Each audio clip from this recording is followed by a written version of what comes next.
When Ted Keeping was born on a cold January morning in 1935, apart from being merely another statistic in the register of births and deaths for Islington, he also became the latest thread in a rich tapestry of a wide family of grandparents, aunts, uncles and cousins, with a great-grandmother who fulfilled her matriarchal role to a T.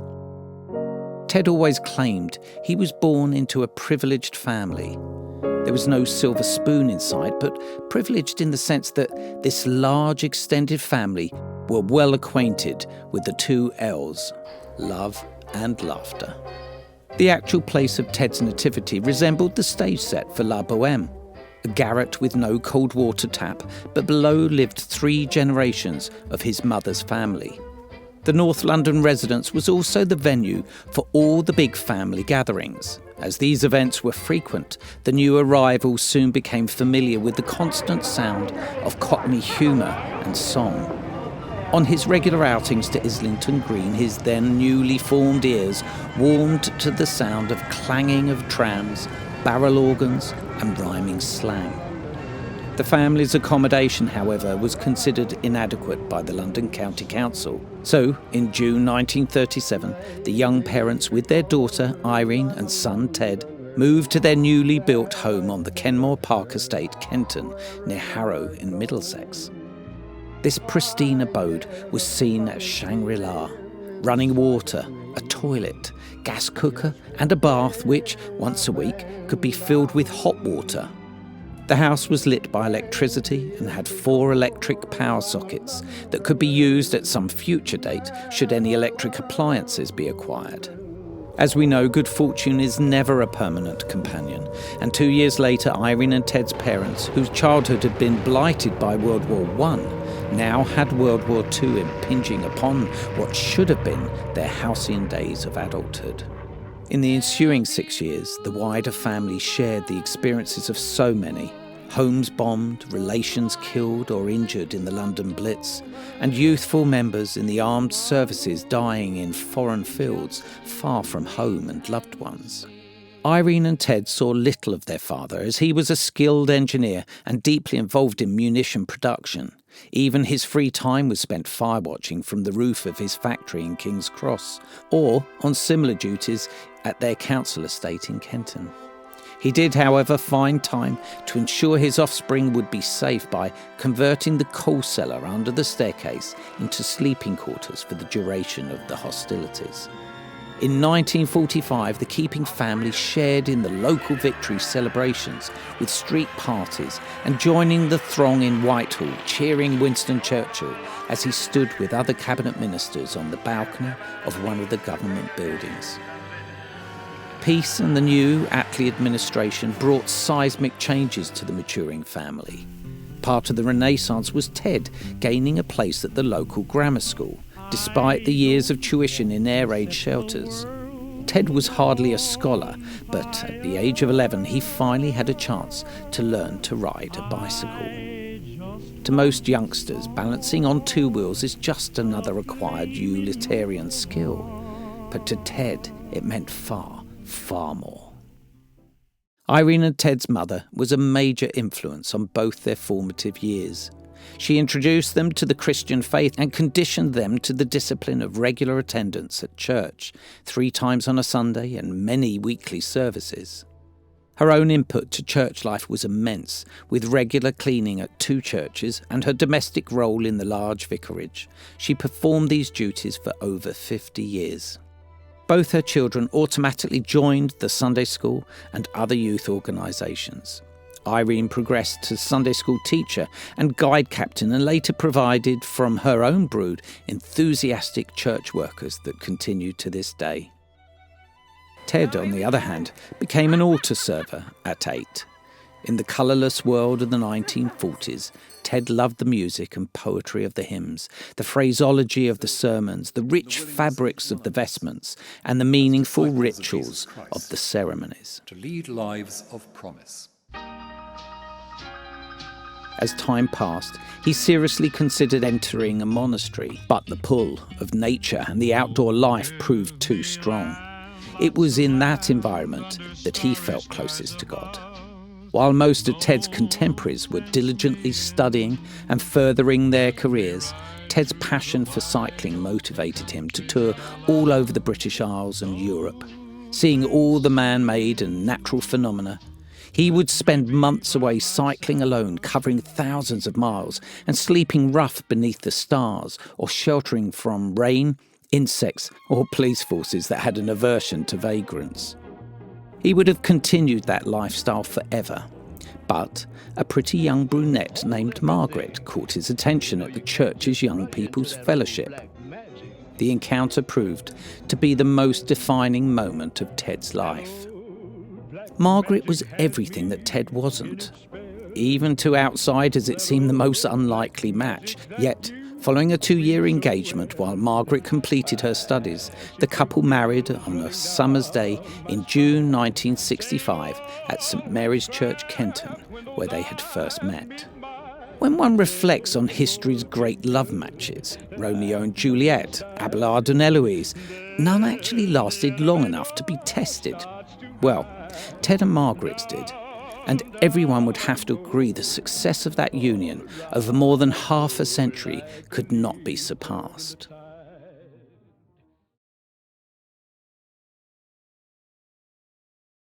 The first 5 years of the marriage produced a daughter, Claire, and 2 sons, Andrew and Martin. Ted's work on the ambulances entailed long hours, often 16-hour shifts, and working his days off, but it was fulfilling. There was no aspect of the human condition that escaped him in his 30-odd years of service. Aircraft, train and road disasters, fires, assaults, murders, riots, and in the 70s the Irish terrorist attacks on the capital and the outlying military bases.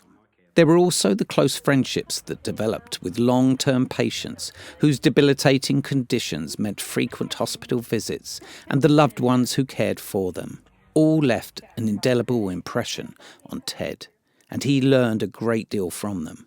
There was also the miracle of regularly witnessing new life. Before antenatal clinics were into their stride, hardly a term of night shifts passed without an emergency birth in the ambulance or some other inconvenient location for a young mother. After 7 years at home, Margaret was back in the hospital workplace, now at Mount Vernon, and family life became even more lively.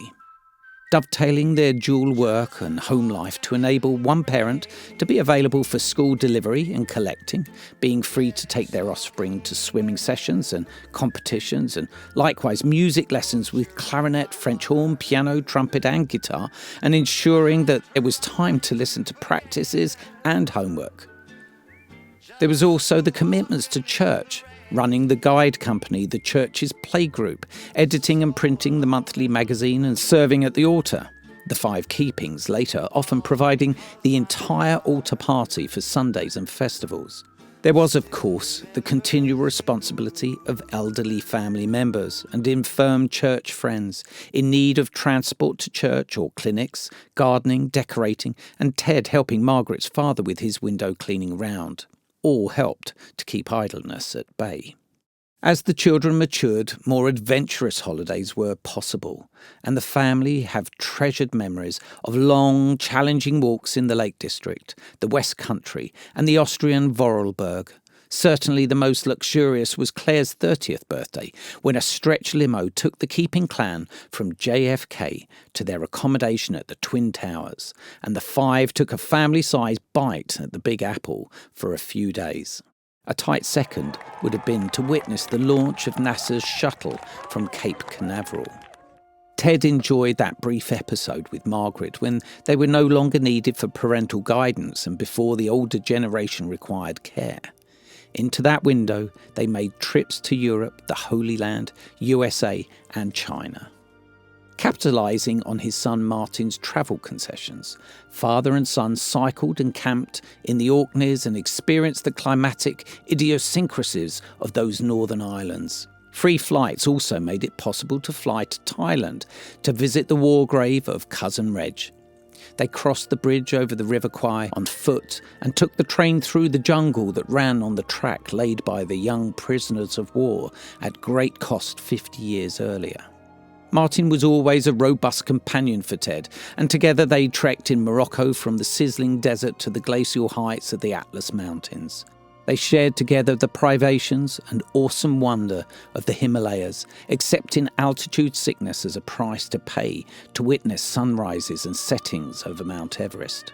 By contrast, they revelled in temperatures of 120 degrees Fahrenheit in the Utah and Colorado canyons, camping and breakfasting with the Navajo Indians and the monumental valley and never-to-be-forgotten descent and ascent of the Grand Canyon.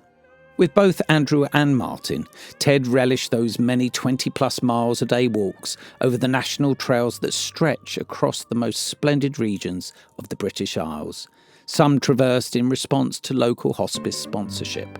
Perhaps it would be unwise to admit it, but Ted's Andrew clearly possessed some of his father's arty genes, so it was no surprise to find him a regular companion on foot or pedals when Ted embarked on pilgrimages to Elgar's Malverns, Houseman's Shropshire Heights, or Bunyan's delectable mountains in Bedfordshire.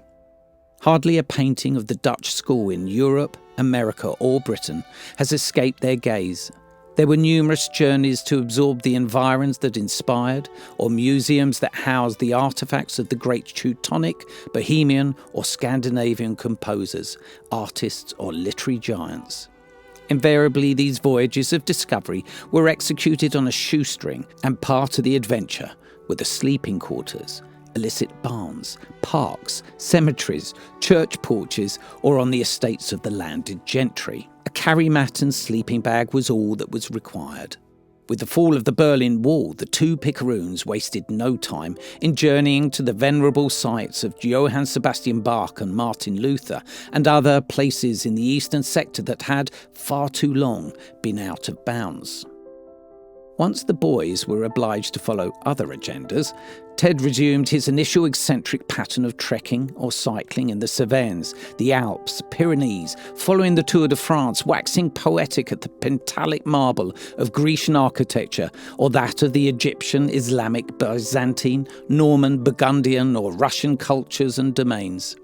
In a more sober mood, he cycled the length of the World War I Western Front, from Verdun to Passchendaele, and spent reflective nights with the fallen at Thiepval and Tynecott.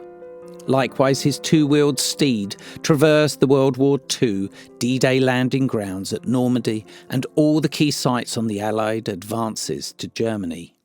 On Ted's retirement, he was sent by his family to the Altiplano of South America to trek through Peru and Bolivia and ferret out the Inca sites hidden amongst the Andes Mountains.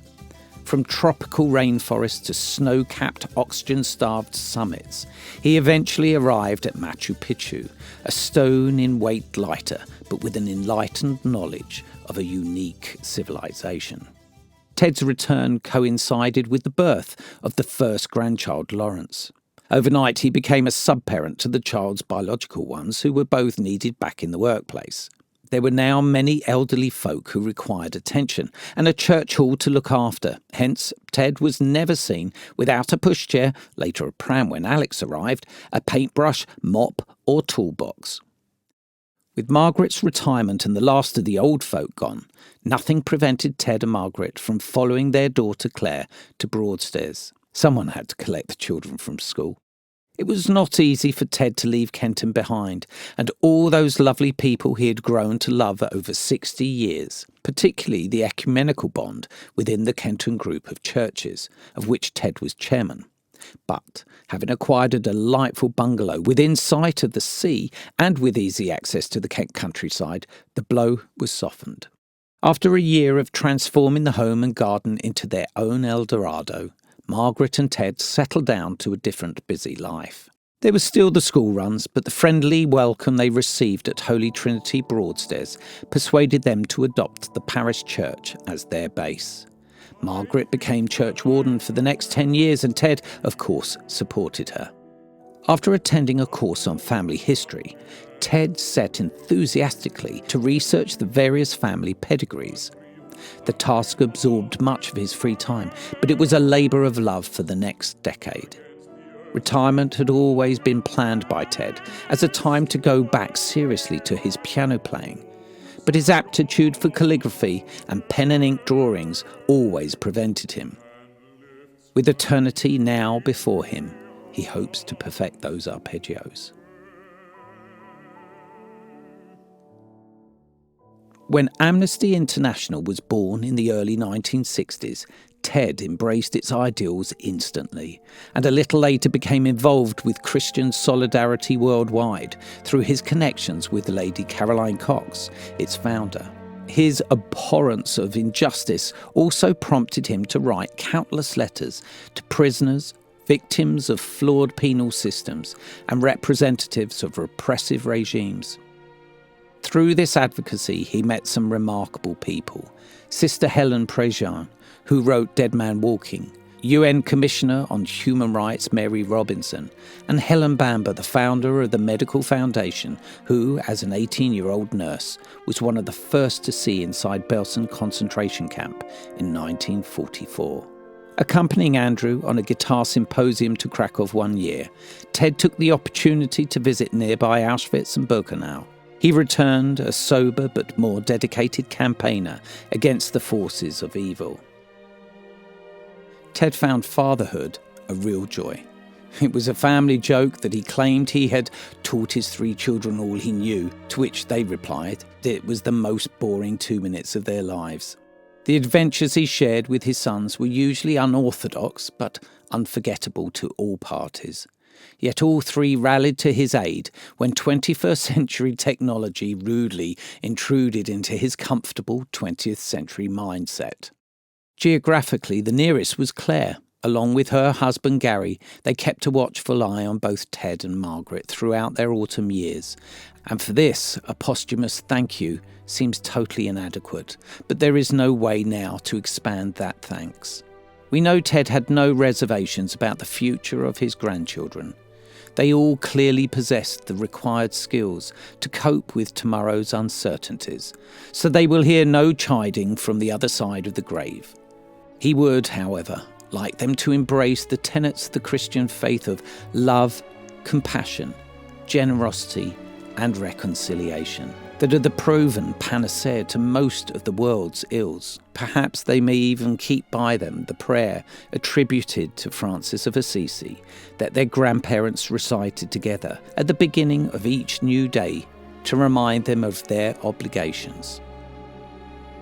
Lord, make us instruments of your peace. Where there is hatred, let us sow love. Where there is injury, pardon. Where there is doubt, faith. Where there is despair, hope. Where there is darkness, light. And where there is sadness, joy. Grant that we may not so much seek to be consoled as to console, to be understood as to understand, to be loved as to love. For it is in giving that we receive. It is in pardoning that we are pardoned. And it is in dying we are born to eternal life. Amen.